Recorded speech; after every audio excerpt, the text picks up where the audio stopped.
nothando avela hlele kulena yodwa avela phile.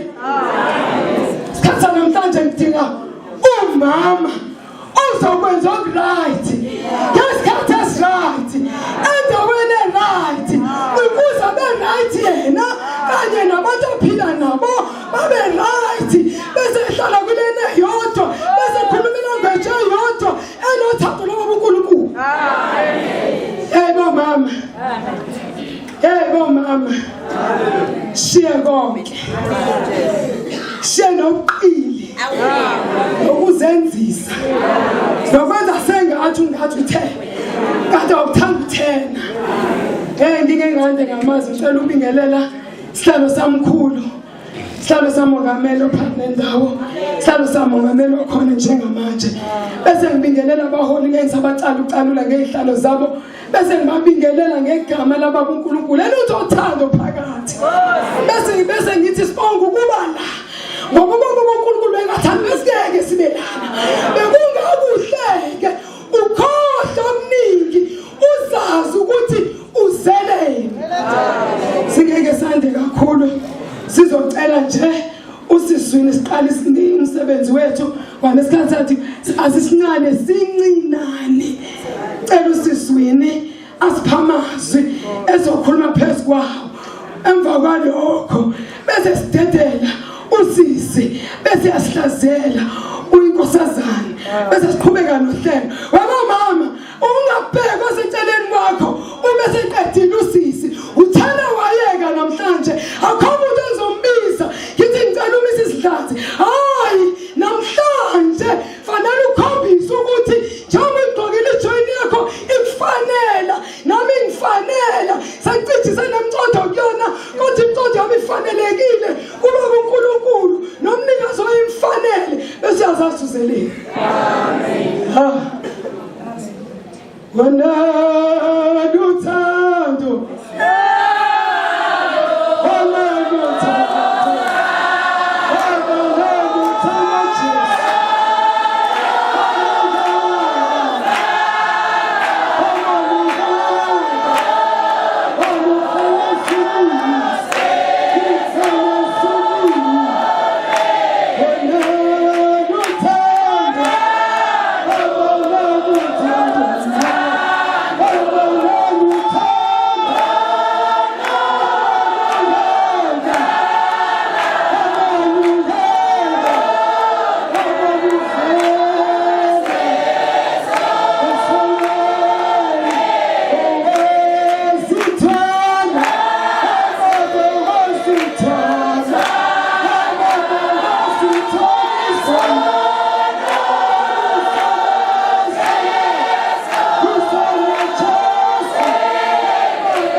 Kubelini isiboma nokubingelela egameni lenkosi.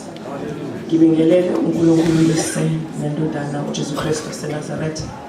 Ngibingelele ubaba isithunywa sikaJehova uhlaba ihlangano noma Christina. Ngibingelele nomfowethu sathatha umhlala phansi uMoses kanye nomfowethu osekhona. Abaholi bonke kusuka ehlaleni eliphezulu omama insizwa nentombi kuze kuyofika kusonto isikole nolusha ngalishiya ngaphandle balibonke igama lenkosi. Sisemazweni ke bangcwele ngizocela ukuthi unobhala angifundele incwadi yakwabaseRoma 10 verse 9 agcine ku11. Akuyona incwadi esishumayela ngayo lebo mama sisazoyivula leyo ukuthi ngifuna nje sibe neunderstanding ukuthi njengoba sila namhlanje sizokwenzani yini ekumele ukuthi nesiyenze kuyini ukukholo izositshela ke lencwadi yabaseRoma ukuthi uma singakholwa yini ezokwenzeka kuthina. Emabandleni ngiyabingelela egameni lenkosi Jesu Kristu, ngibingelela ishilo baba, ngibingelela abazalwane bonke ngaphakathi bezokhuleka. Sizothola incwadi lapha kwabaseRoma 10, isihloko sakhona, abaJuda bafuna ukulunga ngemisebenzi yomthetho kungekokukholwa noma ivangeli lishunyayelwe kuwo. Uverse 9, ngokuba uma uvuma ngomlomo wakho ukuthi uJesu uyinkosi, ukholwa enhliziyweni yakho ukuthi uNkulunkulu wamvusa kwabafileyo, uyakusindiswa. 10, ngokuba umuntu ukholwa ngenhliziyo kube ngukulunga, ngomlomo uyavuma kube ngukusindiswa. 11, ngokuba umbhalo uthi lowo okholwa akayikujabhiswa. Amen. Amen.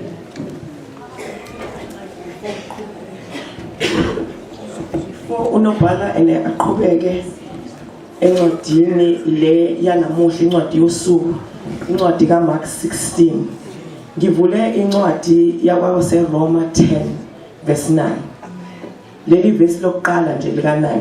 Ngicela ukubuza ukuthi njengoba sila siyavuma yini ukuthi uJesu uyinkosi nokuthi uNkulunkulu wafa wavuka ngosuku lesithathu? Siyakuvuma yini lokho? Mase sidlile isidlo siyakuvuma lokho, kusho ukuthi sisindisiwe egameni likabani, lika Jesu Kristu waseNazaretha. Siyavuma futhi ukuthi uyindodana kaNkulunkulu. I-understanding ileyo ke ingqikithi yokholwa, ngoba uJesu waphika kwathiwa akayona indodana kaNkulunkulu. Kodwa uma lencwadi le incwadi yabaseRoma 9 verse 10 sivuma ukuthi ngempela uyindodana kaNkulunkulu eyafa yavuka ngosuku lesithathu, sesisindisiwe. Amen. Ngizocela ukuthi uqhubeke encwadini yosuku, incwadi kaMark 16. Sulebandleni uthola incwadi kaMark 16, ukuvuka kukaJesu. Verse 1, selidlulile isabatha, oMaria Magdalene noMaria unina kaJakobe noSalome bathenga amakha ukuba beze bamgcobe. Verse 2, ekuseni kakhulu ngosuku lokuqala leviki beza ethuneni ukuphumela kuphumeni kwelanga. 3, bakhuluma bodwa bathi, ngubani oyakusigingqela ithi lisuke emnyango wethuna na? 4, bathi ukubheka babona ukuthi itshe seligingqiwe ngokuba lalilikhulu kakhulu. Verse 5, kuthe sebengene ethuneni babona insizwa ihleli ngawesokunene yembethe ingubo ende emhlophe bathuka. 6, kepha yathi kubo, ningethuki, nifuna uJesu waseNazaretha obethelwe esiphambanweni?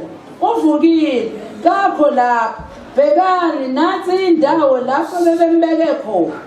Verse 7, kodwa hambani nitshele abafundi bakhe kanye noPetro ukuthi uyanandulela ukuya eGalile, niza kumbona lapho njengalokhu eshilo kini. Verse 8, base bephuma babaleka ethuneni ngokuba babefikele ngokuthuthumela nokumangala, kabashongo lutho kumuntu ngokuba babesaba. Amen. Amen.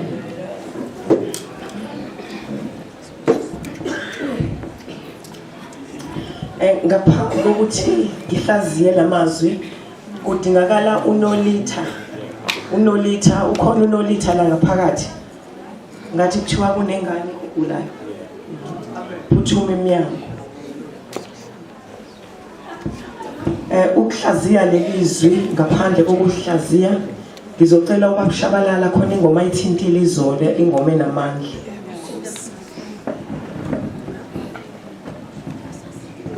Sulangati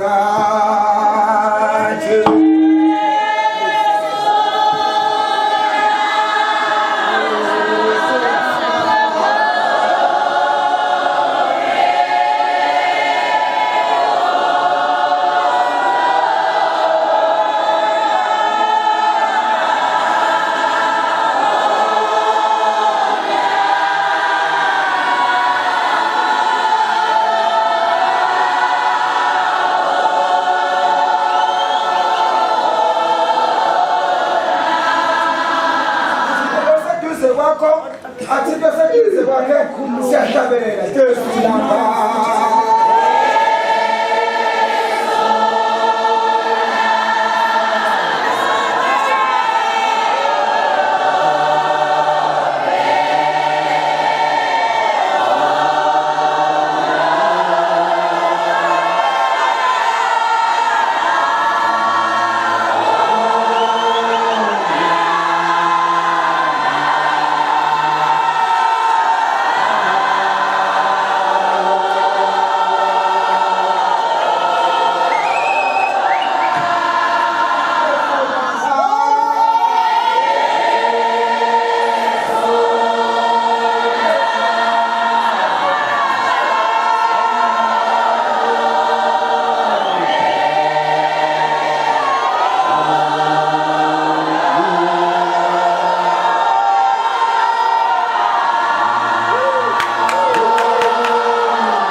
Ngizomenzele ngezwi izwi lamalini olishile kade sengimqedela ke manje secula. Sibonga amazwi kaMark 16 incwadi esihlale sifunda njalo ngawo wonke amaphasika. Engizoqala ngikusho nje ukuthi iphasika lonke njengoba seliqale ngolesine uJesu ebanjwa sifunda amazwi esikhombisa kuze kufika namhlanje. Inqikithi yanamhlanje yosuku lanamuhla uvuko likaJesu Kristu waseNazaretha. Uzovuka uJesu ngosuku oluthathu nosuku lesithathu namhlanje. Konke lokhu kuqala ekuqaleni kwakuyicebo likaNkulunkulu. Konke lokho kwakwenzeka kuyena kwakuyicebo likaNkulunkulu. UNkulunkulu wayefuna ukusikhombisa ukuthi ngale kwethuna khonani khona ukuphila uthule bandleni. uJesu yena wabayizubulo lokufa. Wabayizubulo lokufa uJesu Kristu ukuze thina sisindiswe uthule bandleni. Amen. Bazalwane siyayizwa incwadi ithi kunomama abahlangana bahamba bayethuneni lapho uJesu belele khona bephetha amakha ukuze bamgcobe. Kodwa bathi befika khona bafika itshe seliginqiwe. Kodwa ngesikhathi beseza babehambe bekhuluma kodwa ukuthi hayibo lelalitshe leliyana esisinda kangaka sizoliginqelwa ubani na. Bathi bayafika bafika kukhona ingelosi khona ngaphakathi etsheni. Ithi bathuthumela bashawa uvalo. Yathi nifunani? Nifuna uJesu Kristu waseNazaretha? Akekho la. Bathuthumela babaleka ukuthule bandleni ngoba uJesu naye wayebatshelile nabafundi bakhe ukuthi ithempeli leli akakwazi ukuthi alibhidlize kodwa ukuthi ngosuku elithatha alake lesithatha lakhe. Kodwa bazanga ba-understand ngoba uJesu ukona konke ayekhuluma he was speaking in parables. Indlela ayekhuluma ngayo wayekhuluma into ecashile. Wayingasho ukuthi uzolidiliza ithempeli abese yalakha ngeinsuku ezintathu. Wayesho esho leli thempeli leli umzimba wakhe ukuthi lizodilika kodwa uzovuka yena. Abazange bam-understand ukuthula ebandleni, kodwa kukhona omama ababelokhe belethemba, ababelokhe behamba befuna ngisho bembethela uJesu. Wayebekhona labo mama belunguza benza zonke izinto bengenamandla okumvikela ukuthula ebandleni. Sisencwadini kaMark 16 uJesu uyavuka namhlanje ukuthula ebandleni. Ngithi-ke ngicela ukuthi uJesu avuke kuthina ngaphakathi. Ngicela ukuthi kunina bomama kube yini ezophatha amafutha, kube yini ezophatha amakha azogcoba uJesu Kristu waseNazaretha, ngoba uma ufika kulela thuna akekho ngakazi ukuliginqa lelathe uInclosi kuphela imisebenzi emihle ekwazi ukuthi iliginqe lela thuna. Ngeke ukwazi wena mama, ngoba ngiye ngizwe bethi omama siyoginqa liphilo nitshe. Ngeke ukwazi ukuliginqa kodwa imisebenzi yakhe emihle engakwazi ukuthi iliginqe lelathe ukuthule ebandleni. Angazi noma ngiyangizwa imazalwane ukuthi angeke kwazi ukuthi lela litshe leli njengoba nalo bethi salizoligingqela ubani lela litshe, babengeke bakwazi ngoba kwakufuneka inhliziyo ehlanzekileyo. Bazalwane, zintathu izinto engithanda ukuntshela zona ukuze ukholo, ukuze ube clean emoyeni, ngoba kufuneka ukuthi sibe clean. Asikho clean, asikho clean. Inhlobo yethu iyazwakala kodwa ama-network, ama-signals akafike ezulwini. Asikho ndawo. Kufanele ukuthi sifune uNkulunkulu kuqala ukuze sikwazi ukuthi samukeleke. Once samukela uNkulunkulu, yonke into sizoyenza ihleleke. Sibona siyinhlaka sinje ingoba khona umuntu esimshiye ngaphandle.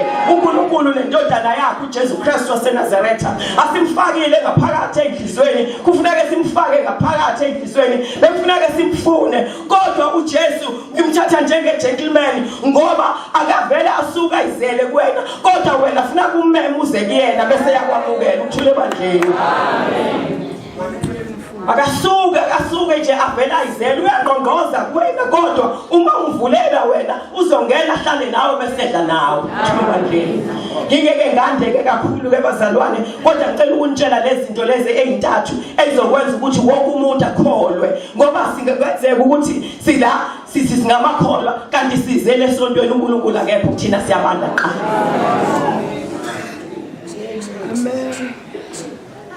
uNkulunkulu akekho kuthina magodeni. uNkulunkulu leli bandla lelibusisile ngoba namanje na 73 years elisamile. uNkulunkulu wayemthumile ubaba, wayemphile ubaba, wayemphe amandla ngoba lisamile nami manje isikhonkwane salo samile. uJesu Kristu uJohani ubona isibonakaliso, utshela uJesu Kristu ukuthi hayi khona into engiyibonile, ngibone umi ey'ntini eziyigolide eziwu7 kodwa uphethe ney'nkanyezi eziwu7. Useyakhaza uJesu uthi lamakhandlela lawa egolide ezinto amabandla awu7. Kwakunamabandla awu7: ibandla lase-Efesu, ibandla laseSmina, ibandla lasePergamos, ibandla laseThiratira, ibandla laseSardisi, ibandla lasePhiladelphia, ibandla laseLaodicea, ibandla laseLaodicea, ney'nkanyezi eziwu7 ezimele ingelosi. Lonke ibandla elikhona emhlabeni elikhethiwe uJehova, kodwa nengelosi yakhona. Kodwa manje uJesu uthi mewasefa lamabandla kodwa kutholakala ukuthi abazalwane bakhona abekho endaweni. There is no signal, inetwork ayikho. Ayikho inetwork.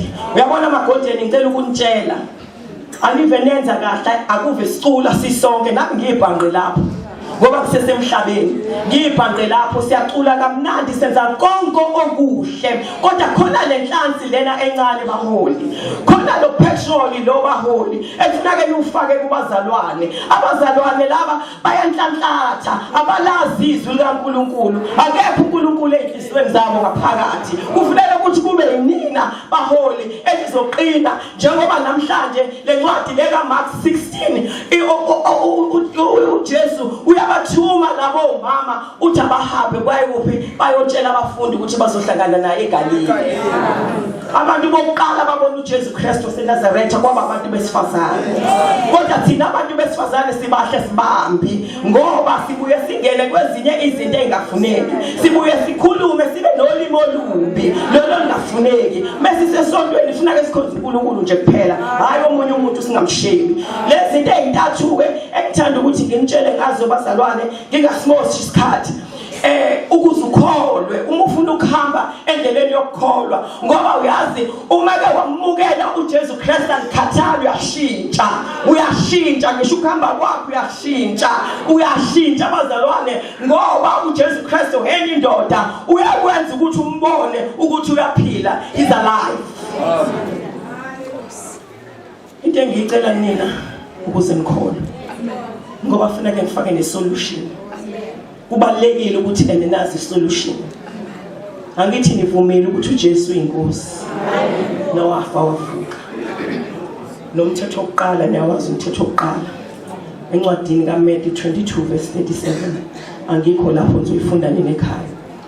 Into ekumele ukuthi umuntu ayenze ukuze akwazi ukubonana noJesu Kristu waseNazaretha. Ngoba bonke nabamgwazayo bayombona, akekho ngayi ukumbona. Mhlambe thina njengoba silana siyamgwaza, ingakho ngifuna ukukunikeza le recipe okufuna ukuthi uhambe ngayo ukuze ungamcunuli ukuze ungamthinti. Ngoba uJesu Kristu uyena ophethe ihluthulele. Uthi ngangingofile kodwa manje sengiyaphila futhi ngiphethe ihluthulelo zokufa neze Hades. He's Alpha and Omega. Into engithanda ukuthi nginitshele yona ke bazalwane ukuthi ukuze ukholwe uhambe kahle endleleni yakho uyikholwa ungasonti. Kufuneka uvule ihlo likamoya. Ungawavula amabili ngoba wavula lelinye le uNkulunkulu ufuna lodwa nje leli kamoya phela ozolivula ubone izinto ezinhle ngoba uma uzovulela ihle lenyama uzobona nezinto ezizoba futhi yizathu ezizozifanela ngoba usuvule leli lihlo leli. Manje inkinga yamakholwa yonke indawo sisebenza ngehlo leli lenyama. Kufuneka sivule ihlo likamoya ukuze yonke into siyibone ngokomoya. And enye into baholi ngicela ukunitshela nebandla nje lonke lizovivinywa. Uma uyikholwa uyavivinywa, uyatestwa vele kusuka ixoki livele likutshela indaba. Kade ungekho wena esontweni uyuhlale phansi kodwa uhlale phansi ngepropaganda noma ngegrapevine noma ngeruma. Awuzange usayitesta ke manje lento ukuthi ikhona ngempela yini. Kodwa lokuhlebele le ndaba uyeza yena esontweni usuhleli phansi. It's Judas. uJuda lo. uJuda uzovivinywa. uNkulunkulu uyathestana. uNkulunkulu uyathesta. Yabona futhi uma uyikholwa ulingwa kakhulu, uzolingwa kakhulu futhi awufuneki. Ushilo umfundisi wami wathi khona le moto le abnormal ekuyona yakho umgaqo kodwa ayifuneki yona emgaqweni kuthiwa ayingahambi kodwa iyona yenza umsebenzi omkhulu. Uma uyikholwa ke uzoba kanjalo. Enye into yesibili ngisho okokuqala ihlo likamoya, okwesibili indlebe kamoya yokulalela ulalela. Once walalela waba nehlo likamoya nendlebe kamoya uzokwazi ukuthi uhambe endleleni eright. Uzokwazi ukuthi uhambe kuNkulunkulu yonke into. Ngisho umuntu angathi uthini kuwena, ngisho ngathi umuntu uJabu kade uJabu lo kade angamsebenzi yazi kushibilika njengedada uyayidlalela usukuyidlalela nje umuntu uzoyikhulumela ngami ngoba angikho lapho wena wedwa esonweni sakho. Ngicela ukunitshela ukuthi le ndlebe kamoya ihlalaphi. Indlebe kamoya ihlala la enhlizweni. Uyabona la enhlizweni khona iheart. Uyabona mususu H ususu T usala bani kusala uE. Kusala indlebe kamoya le ofuna ukuthi le ozolalela ngayo ukuthule bandleni. Sengathi njengoba kuyiphasika namhlanje uJesu evukile, ngoba itheme yanamhlanje ukuvuka kukaJesu. Ukuvuka kukaJesu, omama bethunywa ukuthi bayotshela abafundi ukuthi uthe uzobandulela kuphi eGalile. Kodwa manje ke inkinga ke kufumaniseka ukuthi omama inkulumo abayisa kubaholi akuyona le okuyiyona yona efunela ukuthi bayihambise. Bahambisa enye inkulumo. Bahambisa enye inkulumo eyinhlebe, inkulumo angisho bomama kuphela, lonke ibandla, ukuze sibuyele. Besidinga ukuthi sibuyele kuNkulunkulu, into engiyithandayo. Sidinga ukuthi sibuyele kuNkulunkulu, sibuyele nakwindodana yakhe uJesu Kristu, sibathembe. Sizophuma ezweni, kuzothi bekubekwe umthetho kuthiwa akwenziwe ukuthi sonke sowenza, ngoba sobe sesinehlo likamoya nendlebe kamoya, sesihambe emazwini kaNkulunkulu. Ngiyabonga, sengathi uNkulunkulu anganibusisa. Amen.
ebandleni.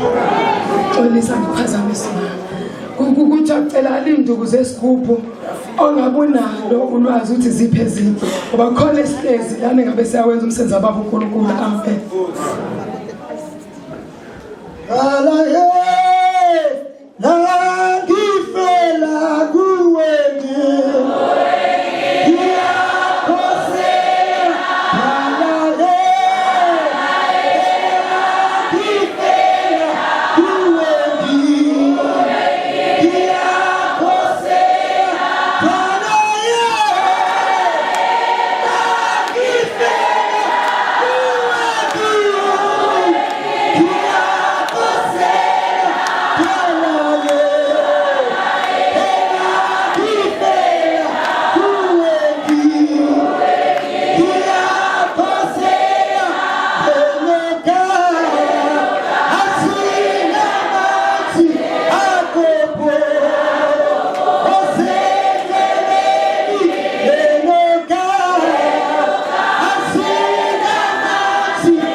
iminyaka hlezi soginqa kodwa inkinga silanda amagabade nembokodo enkulu engaka ngonyaka odlule bekushiwo sentini sihamba siyoginqa sihamba siyancaphelana endleleni.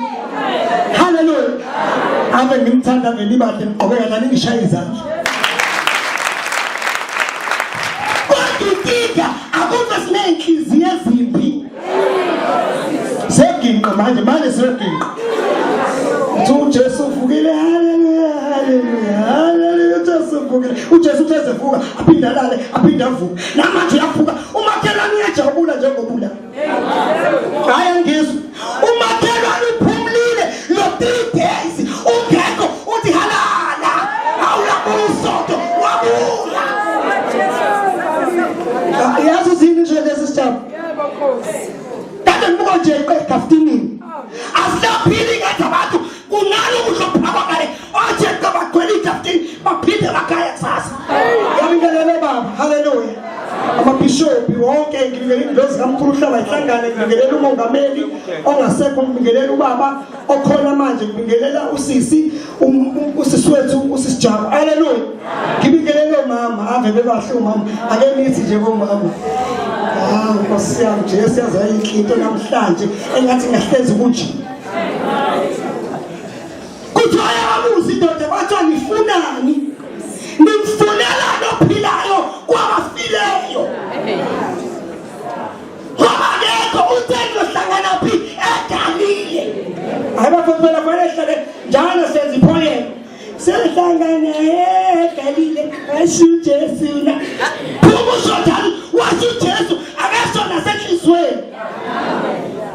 Nikele sondela unikele uthula naye imali ihleli ibhodisi. Akhuluma uJabu ave ithanda uJabu imali. Baphuma basho uJesu hayi le ntombazane yakahlaba ihlangane njalo ihlezi ibhizi nemali. Hayi phela sengiqiniso. Yonke abangamfuneli yona. Futhi anamsebenzi. Sithathela uJabu. Njalo nje kakhuluma ngayo imali. Call 500 uhlele emabeleni ekuthiwa mama abawukhiphanga. Haleluya. Hayi phela mesezweni bafuna siqinisa nithi. Masikhuluma ngoJehova ahlala eqinisweni. Iqiniso lithe mama banikele ngo50 bangapha banikelile. Bangapha mama bala inkhini. Haleluya. Azanani ngithe ngiqala ukukhuluma ngathi thandi into yenzayo nento wayiphetha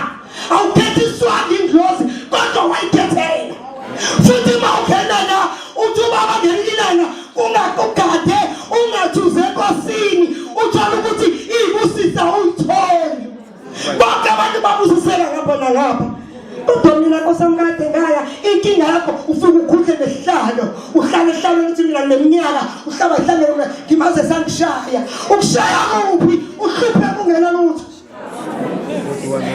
kuze thiwa hayi leza yona ishuthi akukhulekwa ngoba nangu nkosami lo mama nkosami ufika lethi la esenkalezini aphinde futhi afuna azofuna i-Auntie Caroline kodwa lethi golden delight hayi phela futhi ahlale eqinisweni hayi thina amen bazalwane ufike unikele ulethi i-rice eli-golden delight masugoda ukwaba ne-orange waba ne-Auntie Caroline impilo ilethenga yozini hayi phela mina ngiyakhuluma phela inkinga yami ngiyakhuluma haleluya nakubuhlungu ncesa kodwa kona iqiniso haleluya uyanikela ukuzonikela masuhamba ujikela ngale hospital yababa ufuna imali akasebenzi baba hayi phela ngiyakhuluma nje siyajogging akithi siyajogging usesotweni uzongcolisa itoilet liblokile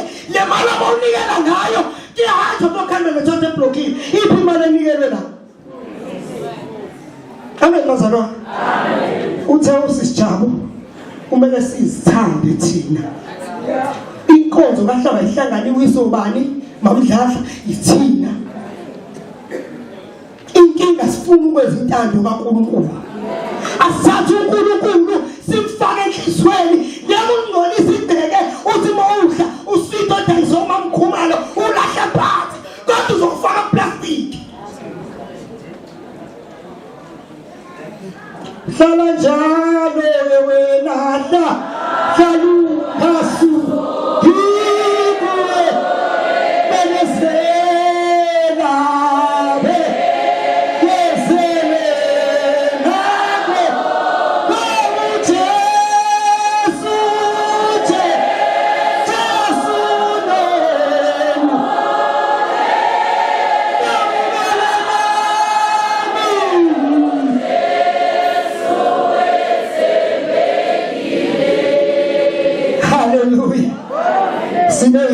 sikhuluma ngama microphone ngenxa yendlozi esamba nayo haleluya sinenkomo yagomeyi ngenxa yani yalendlozi esamba nayo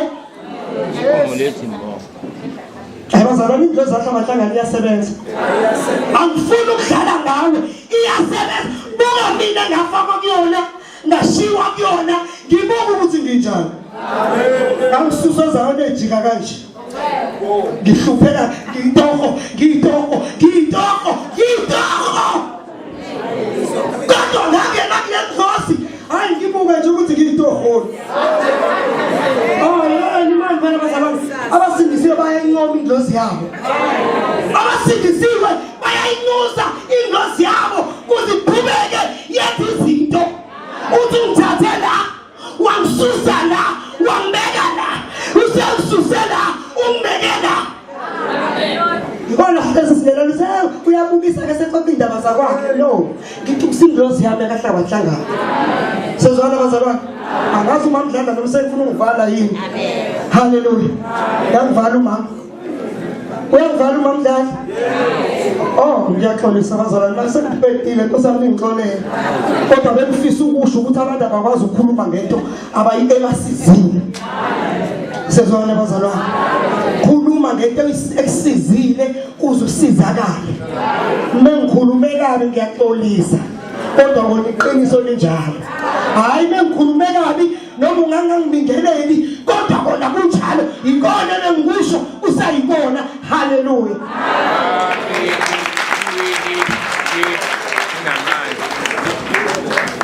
thina bandleni thina bazalwane mama bahla bathandekayo enkosini banjana ngomjiva namhlanje awumlindi umuntu ukuze uphele 10 minutes uma kunengane ekhala ngaphathi kuthela wayeka onke nawo unyakaze bafethu sisi zocela imvume sithando sami manje kuyasemnyango siyashaya isikhathi ngizocela manje vele ngiyikhethele manje ngiqale inhloko komama Asha ukuze sikwazi ukuqhubeka naye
Amen bangcwele.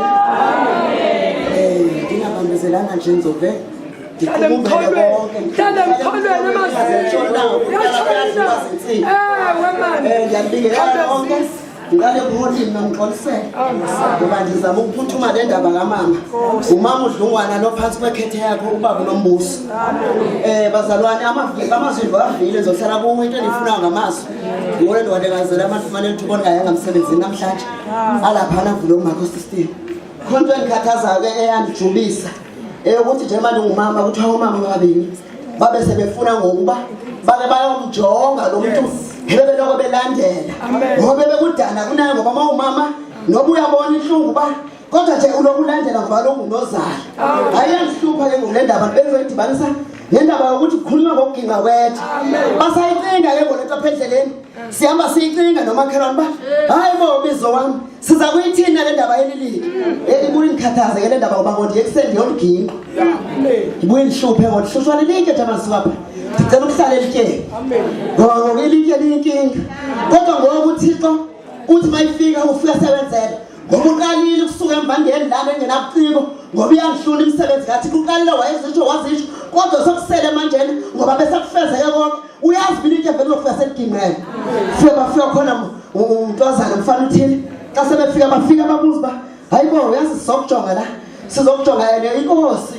ibibethelele ungabi sekhona ngoba umama uyakhathazela babuza umama kufika njengoba babuza sakwayika ngoba kaloku wena bekukhona nempipi nencelebani bethi ebazalwane iyangikhathaza le ndaba ngoba kaloku baninzi abantu abakhaphela ngoba nami sengumkhaphela kaJesu ngoba vele ndiyamphika kuthiwa hayi nimfunelani ophilayo kwabafileyo akasekho vele nigijime niyobikela abafundi ayalula ngendlela kumama kepha nginganqala kanjani le ndaba ekuseni ngoba kaloku ngokumsebenzi wethu wenzele lula ndingayenza kanjani ukuthi manje basengiginqelilike ndingakwazi ukuliginqa liphinde ndibuye nalo hayi ngeke ngcono ndithi mthwana ngcono ndikhathaza ukuginqa ngeke bazalwane eyinkingi bazalwane ingxaki ngoba uthi abasoliginqile uthe usisi wami mayisisho wathi mandivalelishe ndiyazama ukulivayela kodwa benifuna ukulivula wathi indlebe mayibeke ndimve kakuhle wabe seyenhliziyo ngoba inhliziyo yimba umkhohlisi akekho ongayazi ukuthi ngosengixibile ndibe nonqa ndibe nokunqaba phambi kobuso kaNkulunkulu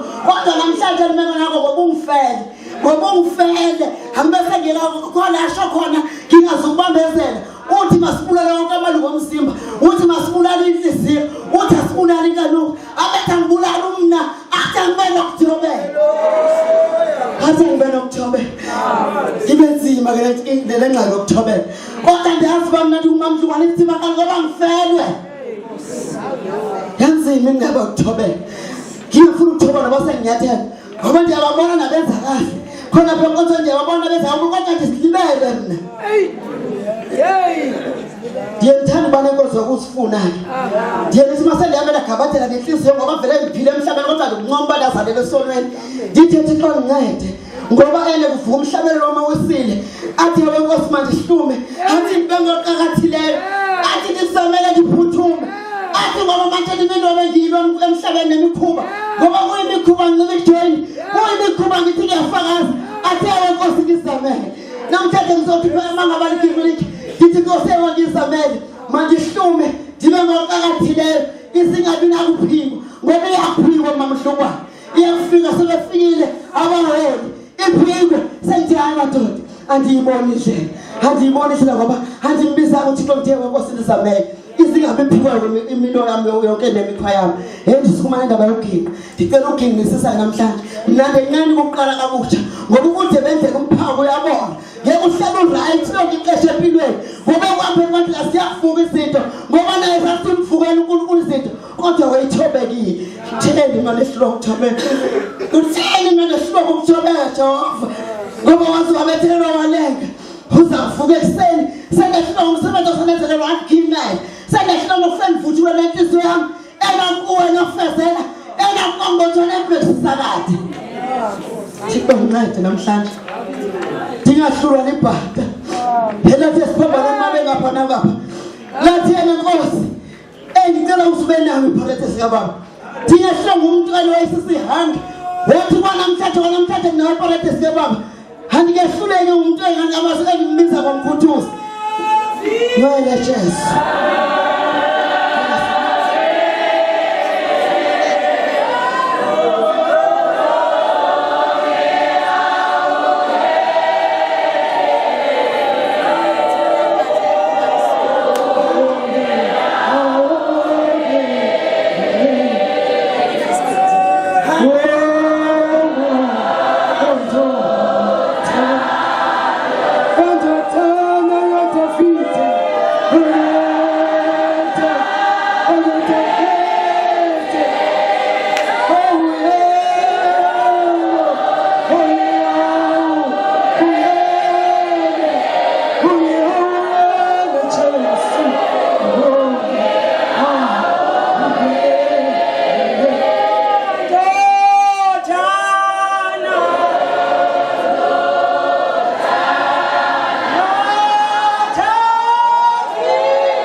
ngemsana ngibingelele isihlalo sikamongameli ukuthula ngihlangana nabantu bathandekayo umntwana wami uyakhala ngiyaxolisa amawami nokuba ngiphule nje usazi uyahamba nendaba yokugiqa ukuthula amahlangana bathandekayo uthiwa mengabumile fanele uqale uplake iketelo lakho ngoba ungaliplakanga kungenzeka ukuthi akupressangu on thula amahlangane nabangcwele mhlambe ngimile lana ngimebona ngiplakile kumele mangiqale ngiplaka uone ukuze ngikwazi ukukhuluma ukuthula amahlangane nabangcwele haleluya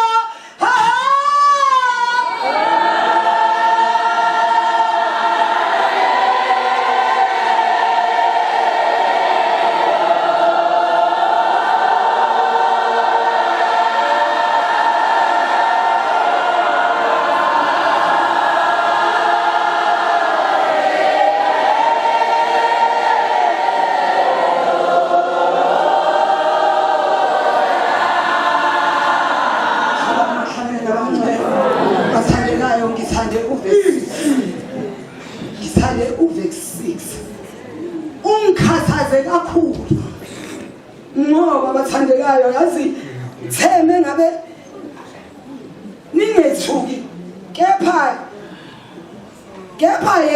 yathi kubo ningathuki nifune uJesu waseNazaretha obebethelwe esiphambanweni uvukile thula amahlangane nabangcwele isivukile indodana yomuntu seliginqiwe njengabe wena mama uzoginqa yini ngoba phela indaba enkulu komama kithi ukuthula amahlangane nabangcwele bathandekayo siyahamba endleleni sihambe sinemthwalo yethu ukuthula amahlangane nabangcwele bathandekayo into edingeka kakhulu umoya engcwele mungenawo umoya engcwele unakho ukukholwa kumele makwehle umoya engcwele kumzalwane kuze ukwazi ukukholwa kuze umthando omunye umzalwane inkinga yabazalwane ababathanda abanye abazalwane thula amahlangane nabangcwele ngoba siyabhekana sibheke ukuthi engabe lo ugqokeni kanti umnike omunye umzalwane ingubo yakhe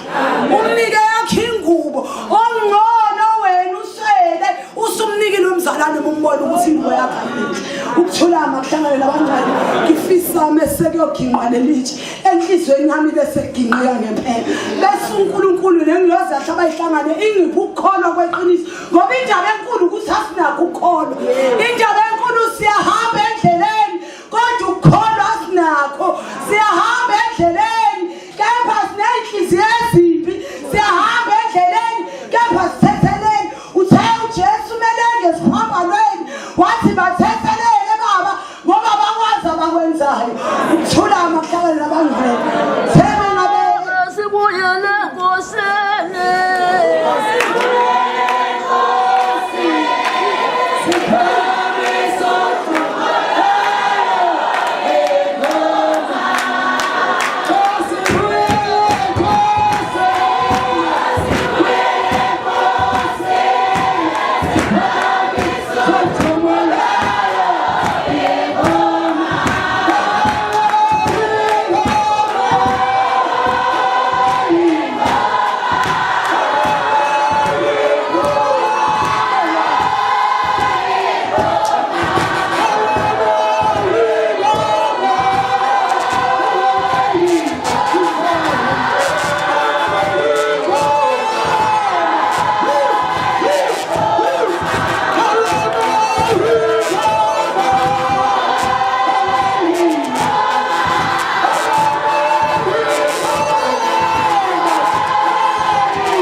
Hallelujah. Abaphathe egameni likaJesu.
inkosi zonke. Amen. Uma sisuse okamabili ezinhlizweni zethu. Haleluya. Sizase awukho amen. Haleluya. Amen.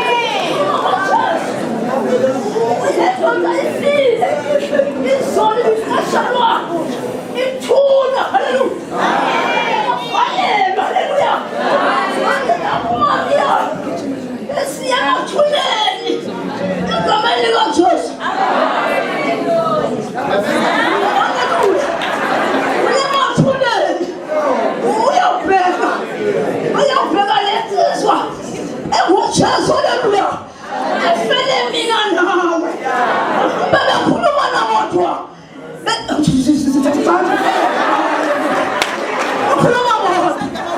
Bekhuluma ngale ndaba ukuthi siyaya bona ethuneni. Ubani ozosiphumelelisa? Abazalwane asivume ukuthi ngizolikhiphisha ngoba bakhuluma bodwa. Haleluya. Bayethunela. Haleluya. Ndodana ngishonile nje uyazishona kabuhlungu osho ngishintshe ngoba ngizolo nabo befuthi bethelele beqopha manje befana. Haleluya. Namhlanje kodwa imvumo izovuka siyomema njuleni siyothi ubani azosikhindela nje ngojana jongubulana nje ishintsha bakha bakhuluma bodwa ukuthi sizosizwa ubani ubani ozokhina leli lishe lisenhliziyweni yami.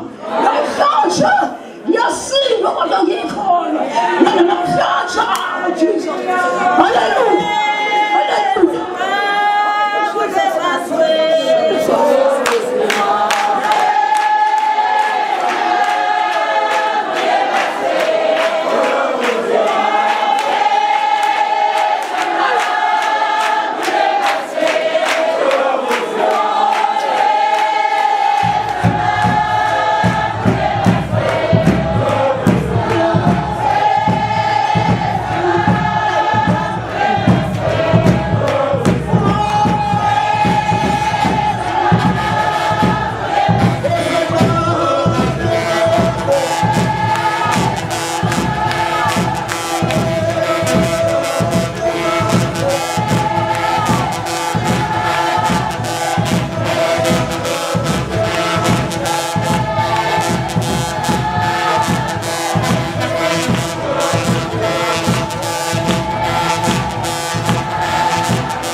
Yababingelela abangcwele ngelihle igama lenkosi. Ngibingelela bisho abakomengameli mabishophi omama bonke. Haleluya. Enkonzweni enkulu bangcwele eyomama. Haleluya. Engithi mangithi iphasika kakhulu lo mama. Haleluya. Bona lapho bembona besevuka. Haleluya.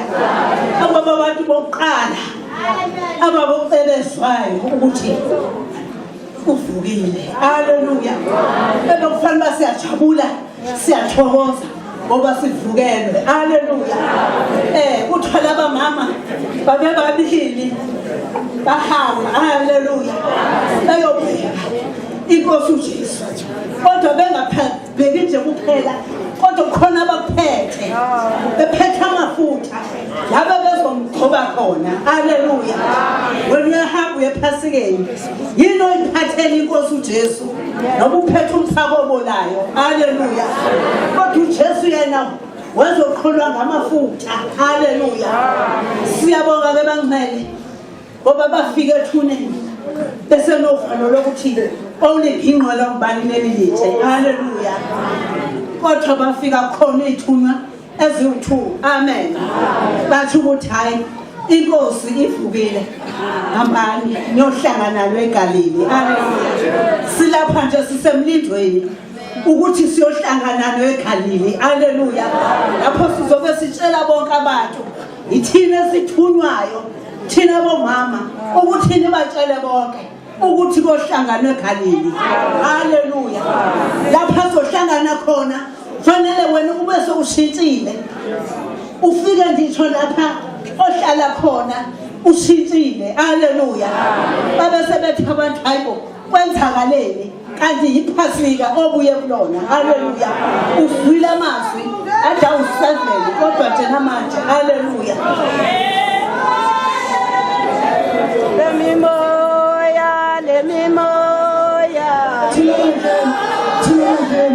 Thina bazali bazalwane mina uzonibona ukuthi lo suku beqala lo washayisana nalo bese sihamba ke ngereyi bese sihlala kulena eyodwa bese senza okurathi. Lemimoya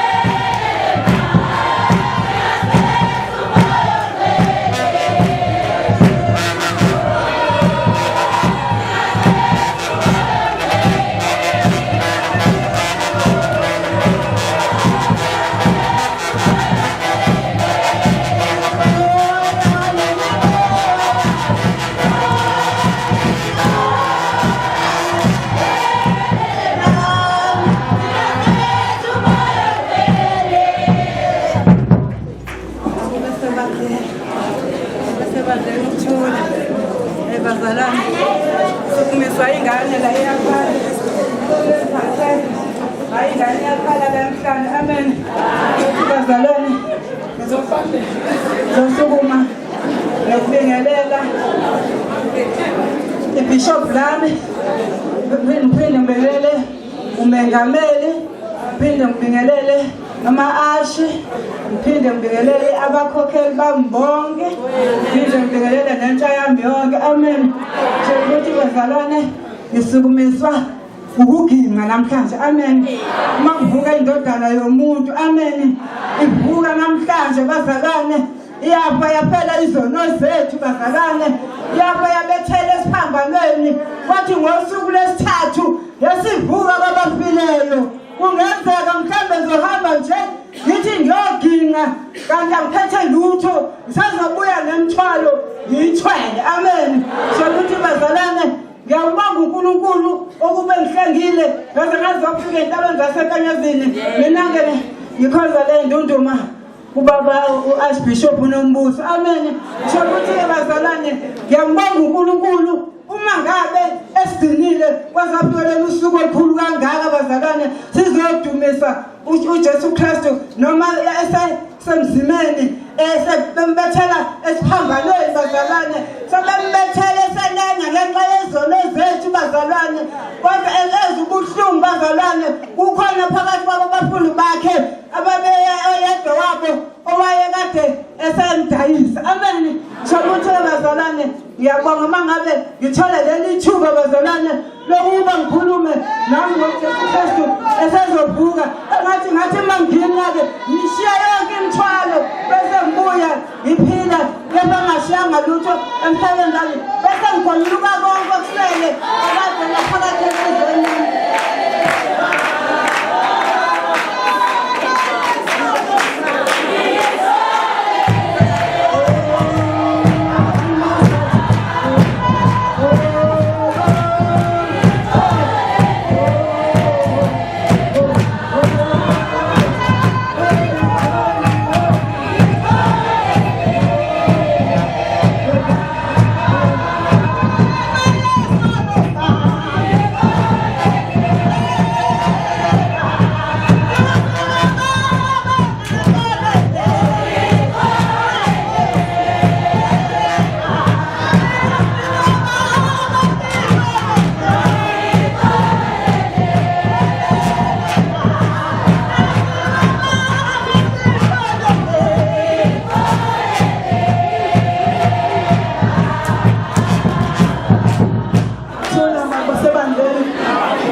ngiyomntwana haleluya ngibingelela abaphathi bami abahlonishwa abathanda uNkulunkulu egameni lenkosi uJesu omama bami nabakhokheli bami into ngizokuvuma insizwa egameni lenkosi uSunday School bangcwele ngisukumiswa incwadi haleluya uNkulunkulu manibusise ithi inhliziyo yami ngizoyenza kanjani ibe msulwa haleluya ngingakaphumi uqala ngizenzise ngithi ngiyoginqa kodwa ngizoyenza kanjani ibe msulwa haleluya waphela uNkulunkulu bangcwele ufuna into elungile haleluya khona manje sihlangene la kodwa awukaze uzufike ngisho umakhelwane wakho before uthathe ingubo zakho wathi makhelwane ngiyaxolisa haleluya kodwa namhlanje sithi thina uJesu sithi usiyoginga haleluya uNkulunkulu bambusise phinde sithi Nkosi bathethelele abakazi abakwenzayo siyazi ukuthi sithi Nkosi sithethelele nokuthi Nkosi ngithethelele ngoba ngikwazi engikwenzayo haleluya uNkulunkulu bambusise ngifisa ukuthi bangcwele ngifisa ukuzalwa kabusha haleluya ngithi manxa omama sizophuma nomama kodwa ngibe sengizelwe kabusha ukuze bangcwele leli ntshele lekhulu libe selisukile ngibe sengilula sengifanelekile uma ngihambe ngibuye ngithi uJesu uvukile uNkulunkulu angibusise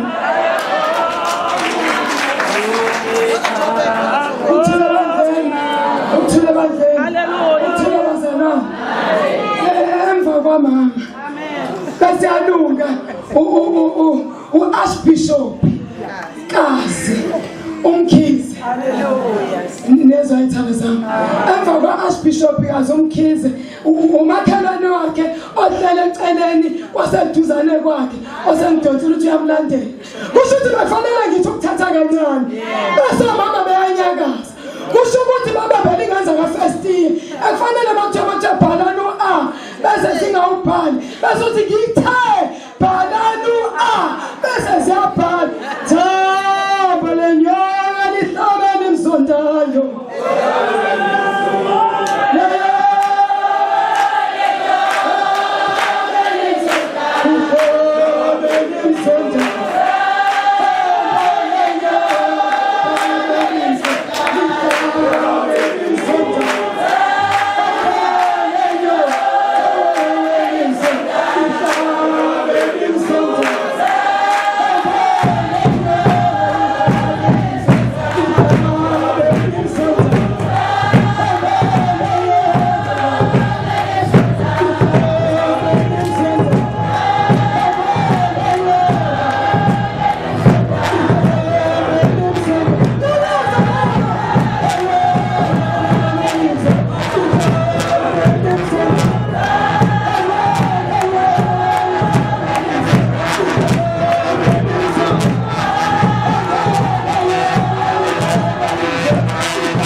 Funa ntombi. Ingabe ufuna umntwana. Nansi indaba yabantwana. Sukunyiswa abantwana. Ukuthi namhlanje nesimo sabantwana sibomama tholakala abantwana emadustbin kwenze njani? Yiyona nto engicinga fanele siyikhulekele uma sidinga ilitshe esicela uJehova kuthiwa kudala babethoma maxa bethandaza uma imigodi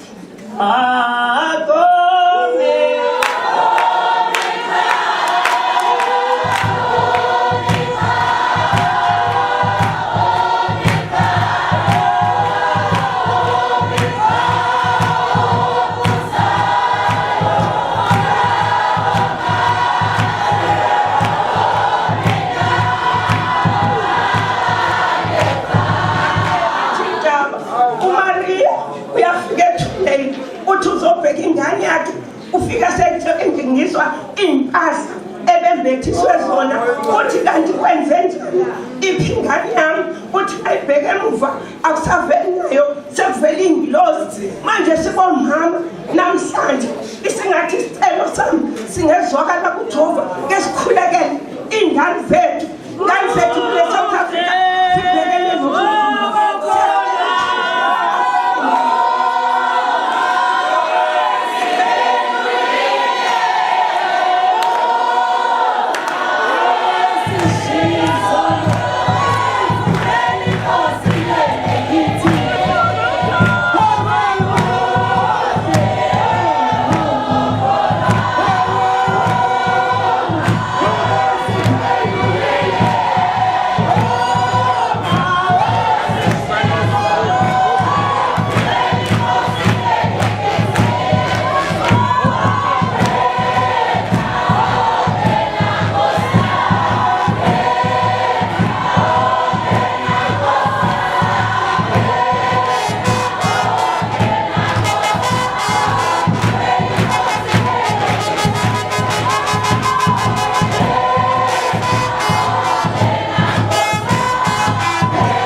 Ngibingelele nobaba uNkulunkulu semazulwini.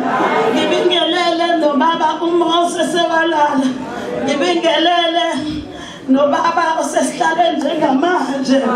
Ngisukumiswa ingane bazalwane. Ingane yakhala ithi manje makhulume ukuthi sekusile bazalwane. Sekusile behamba befuna Maria nonina bazalwane behamba bayabalisa ngoba bayafuna balahlekela bazalwane bathi kodwa lelitshe sizogidela ubani bazalwane bazalwane bakhulunywa ngendaba enkulu ngoba sisuke emakhaya omama ikakhulukazi sithi sizoginqa sifika bazalwane sishika bade sibuye methe bazaphazamisa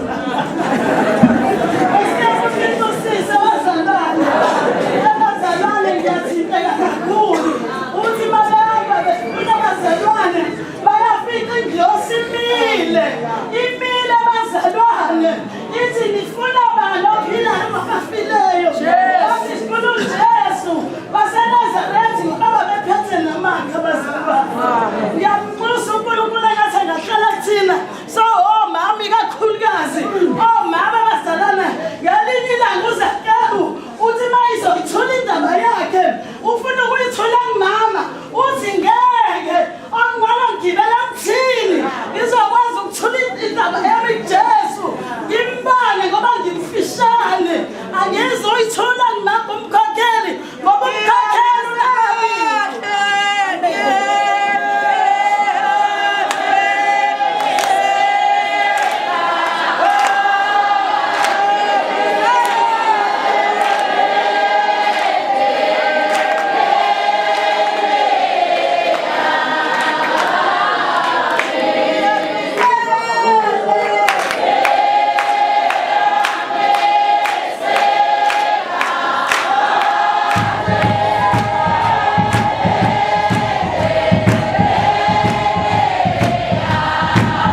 emhlabeni ngibingelele obaba, ngibingelele omama, ngibingelele lonke ibandla. Ukuthula makube sebandleni.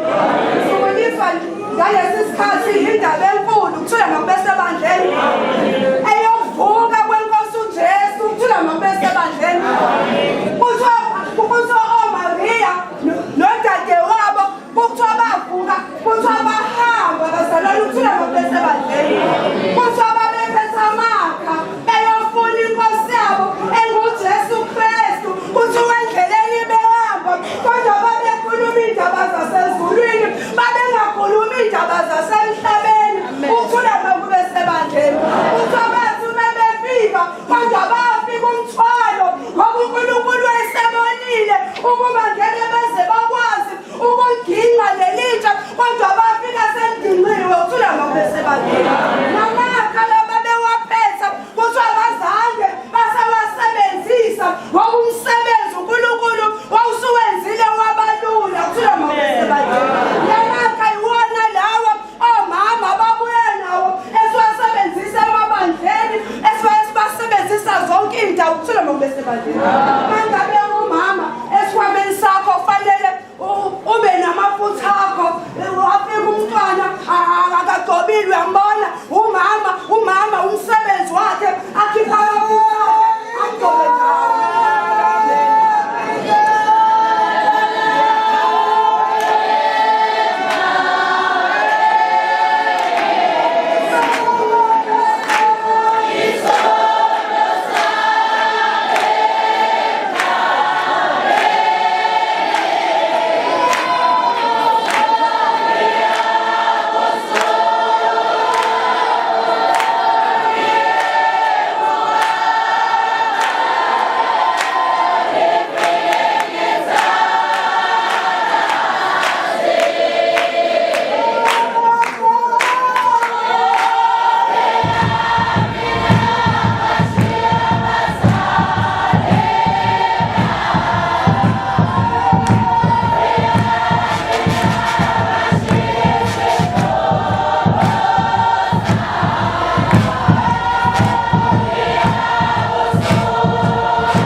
Ngizobingelela abaholi bonke, ngibingelela abazalwane bonke endlini ethempeli, kushubile abazalwane.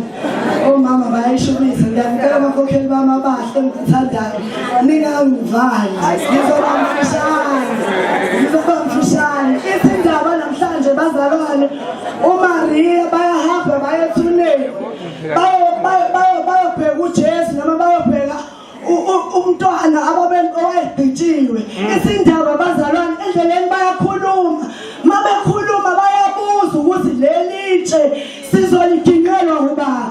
Mhlawumbe hlezi khulunywa ukuthi siyaginqa kodwa akuginqeki, ingoba sifuna ukubuza umnikazi wendaba ukuthi ngabe uzoziginqela yini, kodwa sifuna ukuya ngokuginqa ngokwazi ukuthi makuyiphasika siyaginqa. Isindaba ngelinye ilanga engangayizo zonke izinto ziphethwe uNkulunkulu, noma yonke indaba yenziwa uNkulunkulu phansi komthunzi welanga.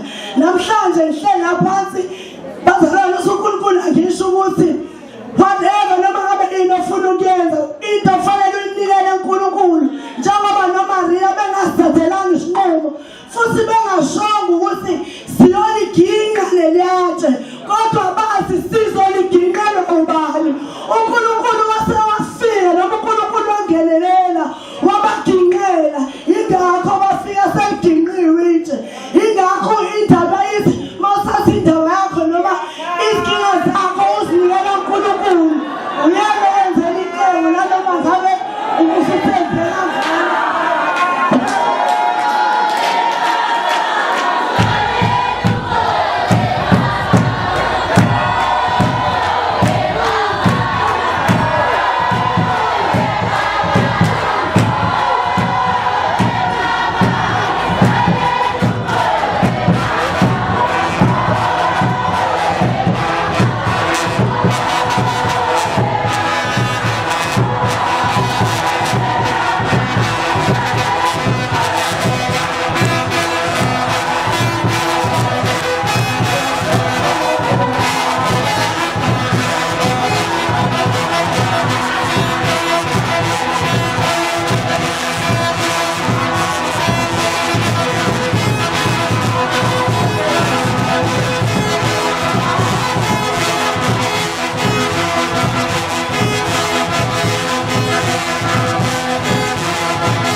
ngidlulisele khona mama le ndaba isuka kude isuka la umntwana kaMaria ekhala ethi Eloi namhlanje umntwana kaMaria uyavuka kubizwa ukuthi mina nawe sihambe siyoginqa kodwa ke bazalwane iphutha esilenzayo thina silinde iphasika ukuginqa kanti okubalulekile ukuthi uziginqele uwedwa usendlini ube nekhosomba lakho lokuginqa ukuze uthi masufika endaweni yokuginqa endaweni esefeka ube uvele usuginqile bazalwane iyasilimaza lento ngoba awukwazi ukuthi ungafike wenza isono ngalela la ube usutshela ukuthi nge2 minutes leso sono sokuziziwe kumele ukuthi unike idolo ukudla kwalo ususe obusenhlizweni ukuze ukwazi ungavuzi lo mbuzo ukuthi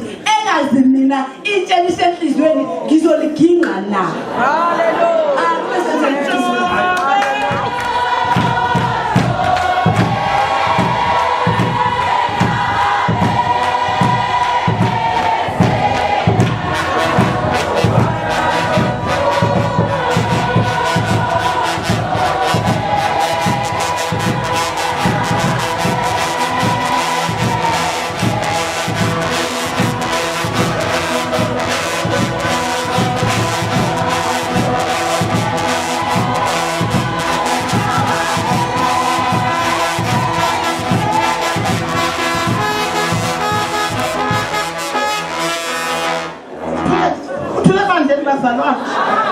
ngibulisa umkhuluko kabangasekho sokuthi mongameli ngibulise nezithunywa zakhe qala iqale ngegqibeleni ngibulisa abashumayeli ngibulisa abakhokheli bami nama-ashi wami kuyoshago senyanga ngibulisa ulutsha ngibulisa ingane ezingakwazi ukuzikhulumela abathandekayo ikhona lento ngoba sijwayele ukuzana ngiyaqala angase ngizothola yathi ngaphansi ngiyaqala namhlanje futhi ngiyabonga uNkulunkulu ngelanga lanamhlanje ngoba sigibelile kunomuntu abehlukene sithi sizenkane ezinekhaya lethu lasiphuza khona abazalwane izwi incwadi bathandekayo ekhuluma ngokuthi bafika engasekho ethuneni bafica itshe lelo tshe lelo lifana nenhliziyo zethu ngoba inhliziyo zethu ziyabopha thina bomama akukho kuhle sikwazi ukwenza bathandekayo ngifisa ukuthi ngelinye ilanga uThixo ukuthi masevuka indodana ivuke ngaphakathi enhliziyweni yami inhlile ngaphakathi bathandekayo xole Nkosi Mabonga nisekhona